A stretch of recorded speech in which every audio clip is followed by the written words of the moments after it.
Welcome back to the Last Days Book Club, where we're reading the book It Must Have Been an Angel by Marjorie Lewis Lloyd. This book is a collection of true stories related by persons who had angelic encounters, as well as other providential tales of divine interventions compiled from various Christian publications.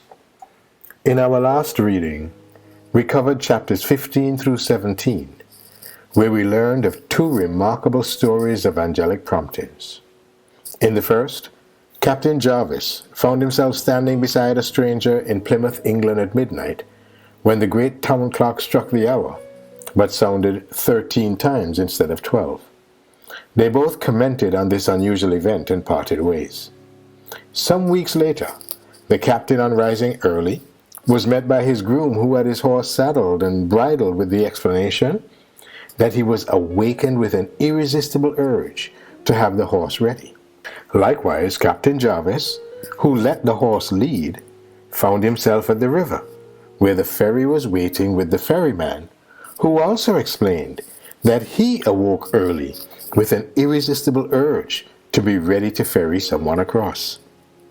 As it turned out, the horse took the captain to a small country town, where the excitement of the day was a man on trial for murder. The captain entered the courtroom to hear the prisoner declare that he was innocent, but that there was only one man who could prove his innocence, and he did not know anything about that man, except that he was with him at midnight, at the time of the murder, in Plymouth, when the clock struck midnight with 13 bells. At that, Captain Jarvis confirmed that he was that man, and the prisoner was set free. Only an angel prompted.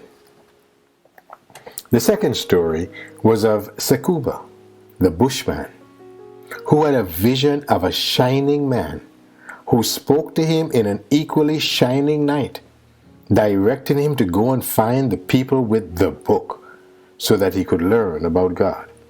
Although the bushmen speak only in clicks and guttural sounds, the shining man blessed him with the ability to speak the Twasana language.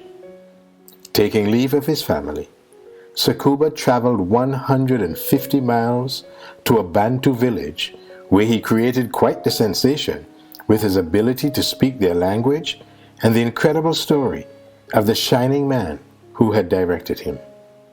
He found a pastor in the village who showed him the book, the Bible, and he was elated because he had found the book and believed he had found the people.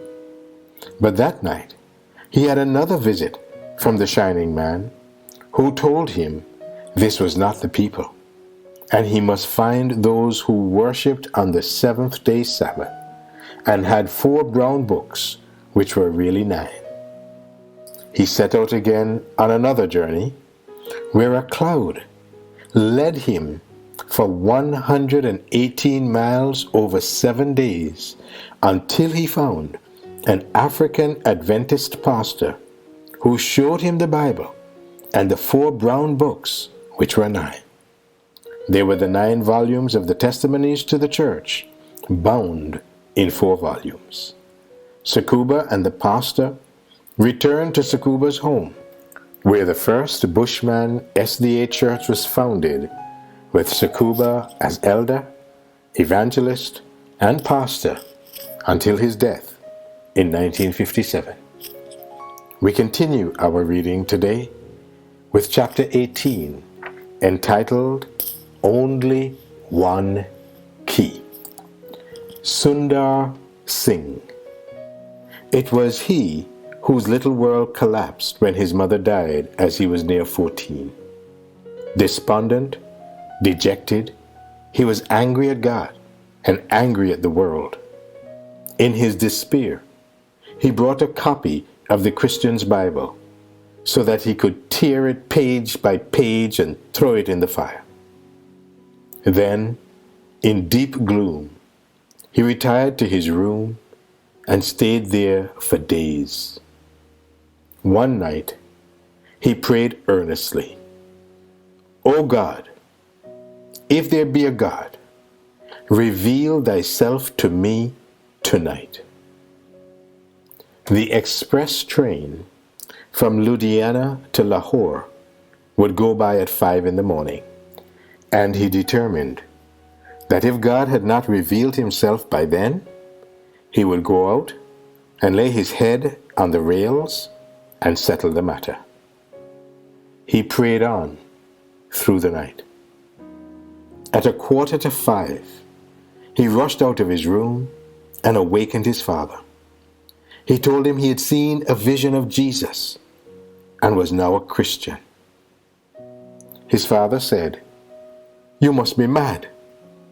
You come while I'm sleeping and say you are a Christian, and yet it is not 3 days past that you burned the Christian book." Sundar stood rigid, looking at his hands. "These hands did it. I can never cleanse them of that sin till the day I die." Then he turned to his father. "But until that day comes, my life is his." And that's the way it was.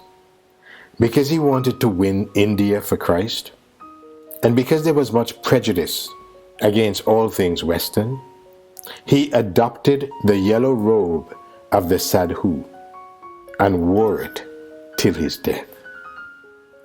Sadhu Sundar Singh had a great burden, too, for Tibet, and he was a born adventurer. Almost every summer, the rest of his life, he managed somehow to get into Tibet. And the more he was persecuted, the happier he was. One summer, things had gone especially bad. From the day he crossed the mountains, there was trouble. Villagers refused him any hospitality. He nearly drowned in a swift-flowing icy river. Food was scarce. He was cruelly treated. Lamas and priests led the peasants in their persecution of him. Preaching Jesus in Tibet could easily mean death, but death held few terrors for him. He was concerned only with being true to his Lord. Matters reached a climax in a town called Reza. He began preaching in the marketplace, sleeping at night in the unsheltered compound where traders and beasts pressed together for warmth. At first, his preaching drew interested crowds. But when the chief Lama heard of his preaching, the interest of the people changed to fury. One morning, the guard from the monastery seized the sadhu and dragged him away to a brief trial. And as he looked into the hard face of the Grand Lama, he knew that one of two things would happen to him.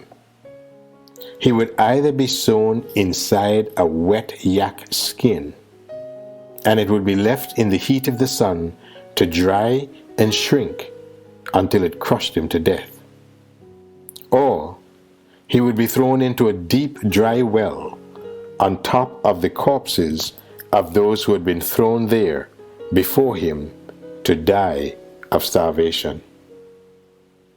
It was the well. He was dragged there and beaten and thrashed until a blow sent him headlong into it. Then he heard the lid being locked. The stench was sickening, for many others had died there. Sundar prayed for deliverance, but how it could come, he had no idea. One of his arms was broken, so he could not possibly climb to the top. Even if he could not get out, for the Grand Lama himself had the only key. And by now, it would be jangling again on the key ring under his robes. Hours passed and became days. 3 days and 3 nights he had spent in the unbearable ear of the well. And then suddenly, he heard a key turn in the lock. The lid opened, creaking on its rusty hinge. Then he felt a rope touch his face. At the end of the rope was a loop. He thrust his leg into the loop and grasped the rope with his good arm. Slowly, he was drawn upward to the top, where he collapsed on the ground and filled his lungs with the fresh night air. But when he looked around, his deliverer had disappeared. Slowly and painfully, he crawled back to the place where he had slept before. Snatches of sleep refreshed him. When it was light, he bathed, ridding himself of the smell of death, and went back to the marketplace to preach. An hour later, he was arrested again by furious monks. The Grand Lama questioned him over and over again. Who had helped him escape? Was it a man or a woman? And whoever it was, how did he or she get the key? That was the big question.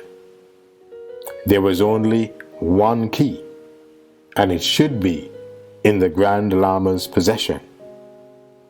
The Lama pulled aside his robes, stood up, and drew the bunch of keys from the chain. There is but one key to the well. It should be here. Who stole it to set you free? How? Suddenly, his features took on a look of terror. He turned to the monks, furious and inwardly afraid. Take this man away from the town. Set him free, and never let him set foot again in Reza. The key to the well was on his own ring. Sundar trusted God for everything. For protection, for food, for whatever he needed. And when asked about his seeming immunity from danger, he said simply that God protected him. And evidently, God did, for even wild animals did not harm him. On one occasion, he was staying in the home of a friend in the Simla Hills. Supper was over, and the two sat quietly on the veranda. When there was a break in the conversation, Sundar moved away, slipping across the lawn toward the forest trees that bounded the garden. He stood there, gazing at the lights of the villages across the valley. Suddenly, his friend, still on the veranda, tensed and rose to his feet, terrified at what he saw. Creeping slowly out of the trees came a leopard. It paused, gazed for a moment at the motionless sadhu, and then moved toward him. The friend dared not shout, for fear of causing the animal to spring. But he couldn't be silent either. Quietly, Sundar turned, saw the animal, and stretched out his hand towards it. The leopard rose and moved forward, and stood beside Sundar, who stroked its head as he would a pet animal. The watcher relaxed. There was no need to fear. There never had been. The leopard stood, lifting its head to Sundar now and then. And when the sadhu returned to the house, the leopard's powerful form disappeared among the trees. Is it too much to believe that the angels who released Peter from prison and who shut the mouths of the lions for Daniel, could do the same for Sundar Singh or for you? The end of chapter 18. Chapter 19. The Thunder at 8.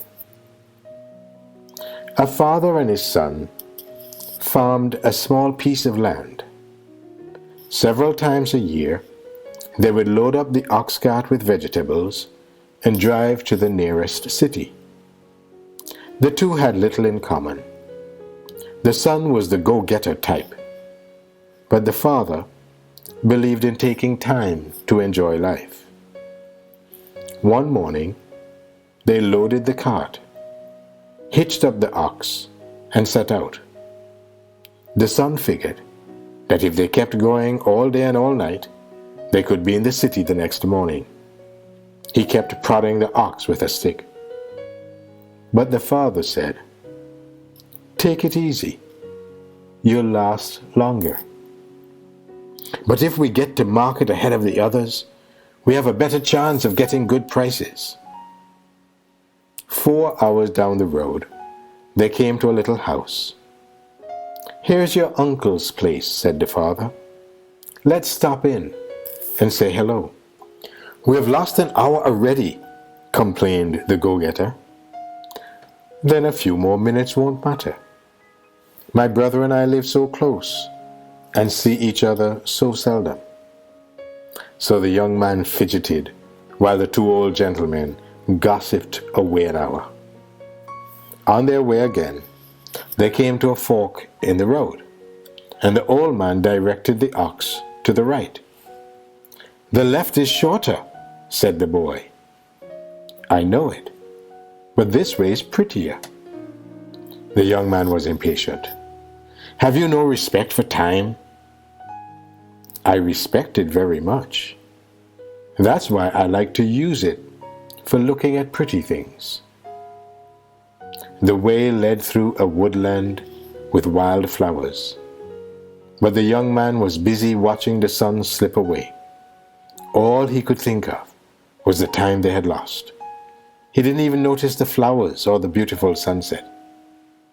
Twilight found them in what looked like one big garden, and the old man said, "Let's sleep here." The boy was really angry now. "This is the last trip I take with you. You're more interested in flowers than in making money." The father only smiled. "That's the nicest thing you've said in a long time." Soon they were asleep. A little before sunrise, the young man shook his father awake. They hitched up the ox and went on. But a mile down the road, they came upon a farmer trying to pull his cart out of a ditch. "Let's give him a hand," said the father. And the son exploded. "And lose more time?" "Relax," said the old man. "You might be in a ditch sometime yourself." It was almost 8 o'clock when they got the other cart back on the road. Suddenly, a great flash of lightning split the sky. Then there was thunder. The sky grew dark beyond the hills. "Looks like a big rain in the city." And the son grumbled, "If we had been on time, we'd be sold out by now." "Take it easy," said the old gentleman. "You will last longer." It was late afternoon when they reached the top of the hill overlooking the city. They stood for a long time, looking down. Neither said a word. Finally, the young man broke the silence. "I see what you mean, Father." They turned their cart around and drove away from what had been, until 8 o'clock that morning, the city of Hiroshima. The end of chapter 19. Chapter 20. Credentials, please. It had been the usual Christmas Day rush, and June was dead tired. But company had gone now, dishes were done, and she could unwind. June's mother, however, was staying over for a time. Her mother was an agnostic, not antagonistic to Christianity, but definitely not a believer. June said, "Mom, I'll take you down to Christmas Tree Lane after a while, but I just have to rest a few minutes." Soon, she fell asleep. June was a very sound sleeper. The next thing she knew, a voice seemed to shake her awake. "Get up! Your mother is trying to kill herself." The voice was so urgent that June stood up instantly. But she was bewildered. She was not aware that her mother was depressed at all, and she simply refused to believe what the voice had said. Certain that her mother was just resting in her bedroom, she rapped lightly on the closed door and called. A voice from inside, sounding like someone almost asleep, answered, "What?" Here was proof, she thought, that her mother was all right. Yet there was something not quite right about the voice from the bedroom. She opened the door, only to find the room empty. Now she was frightened, but she still couldn't believe that her mother was trying to take her own life. Then the voice that spoke to her originally said, "She's in the garage with the motor running." June walked into the kitchen still hesitating, and the voice said, "You'd better hurry or it will be too late." At that, she rushed to the garage and found her mother already unconscious. When she revived, she was unhappy at first that her suicide attempt had not succeeded. But June was able to convince her that her life had been spared for a purpose. Several years later, she accepted Christ and was baptized. Here is an unusual incident, involving, as it does, two different voices. June believes that the voice from the bedroom was that of an evil angel who wanted her mother to die without making her decision for Christ. It illustrates well the determination of evil angels both to deceive and to destroy. With so many instances of angel intervention fresh in our minds, it would be easy to forget that not all angels are spending their time in helping and protecting us. It would be easy to forget that there is a war on, a controversy between Christ and Satan that is fast escalating to its final climax. And angels are involved. Two kinds of angels. And there was war in heaven.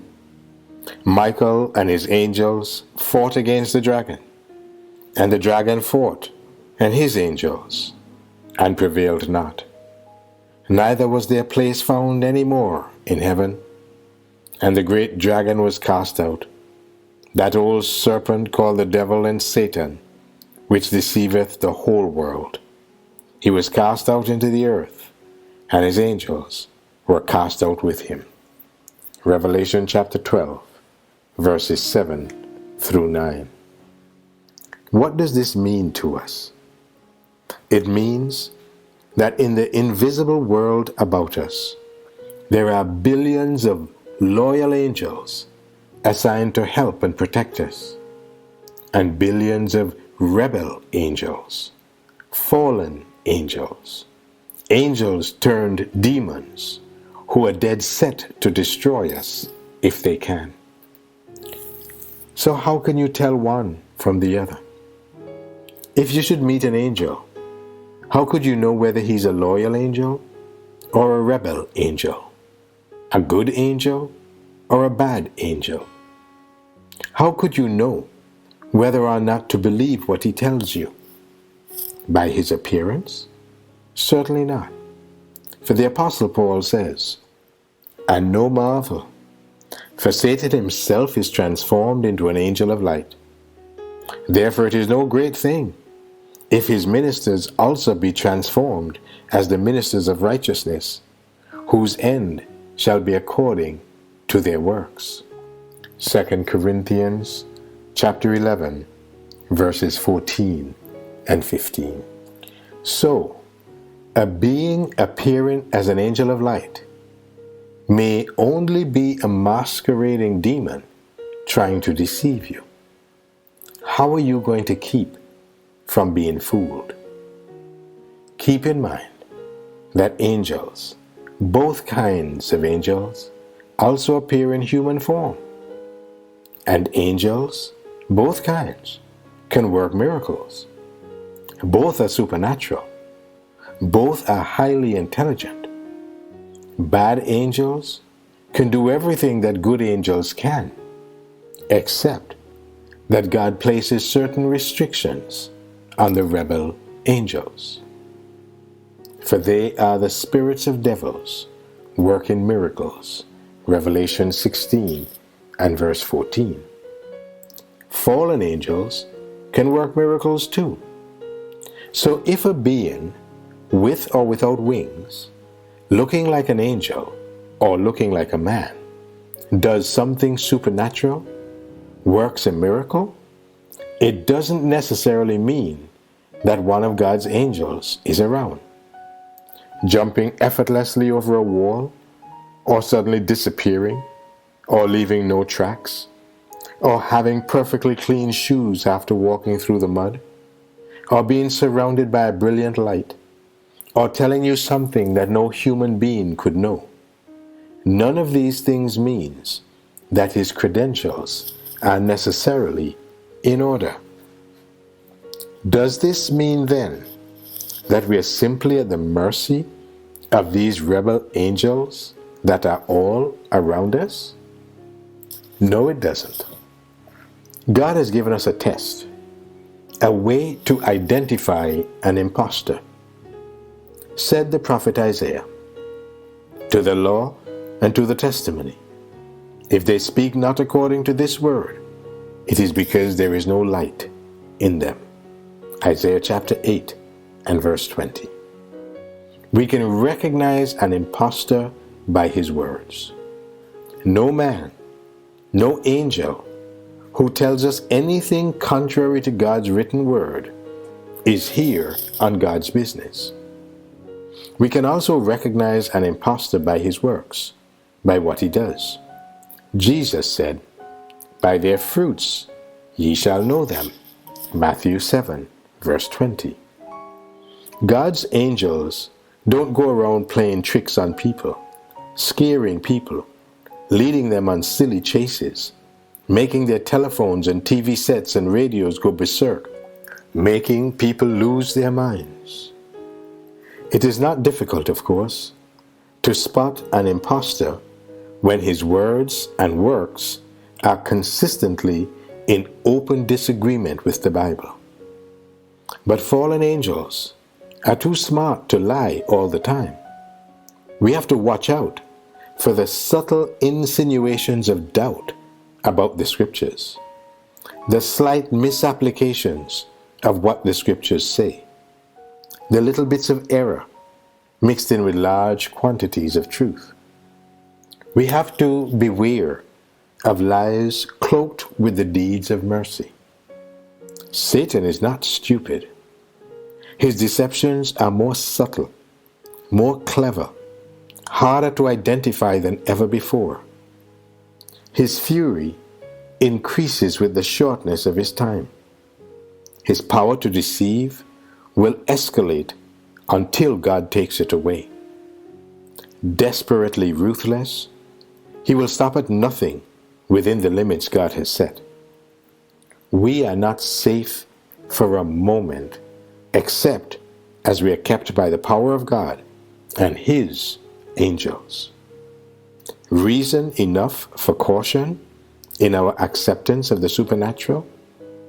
Reason enough to watch for the telltale marks of the impostor, even in an angel of light? Reason enough to say, even to an angel, credentials, please? We live in an hour when the activities of fallen angels are being published far and wide. Spectacular? Yes. Undeniably supernatural, but often bizarre, full of bewitching fascination, deteriorating to mind and body and soul, yet circulated everywhere and brought up by the unsuspecting to their hurt. It would be no surprise then if Satan should attempt to hinder the publishing of the activities of God's loyal angels. And he does not have to put presses out of commission in order to do this. What he cannot stop, he tries to discredit. And the sad fact is that sincere, well-meaning Christians have sometimes unwittingly played into his hands. You see, there are sincere people with overactive imaginations. There are people who exaggerate without meaning to. There are good people who just don't have the ability to tell a story straight. There are people with faulty memories. And then, unfortunately, there are those who simply won't let the facts get in the way of a good story. They have sacrificed their credibility on the altar of the dramatic and the spectacular. They have become good storytellers, so good that nobody believes them. But does it have to be one or the other? A choice between a good story and the facts? Jesus was the prince of storytellers, yet he never compromised truth. He never let his hearers think that imagination was fact or that fact was imagination.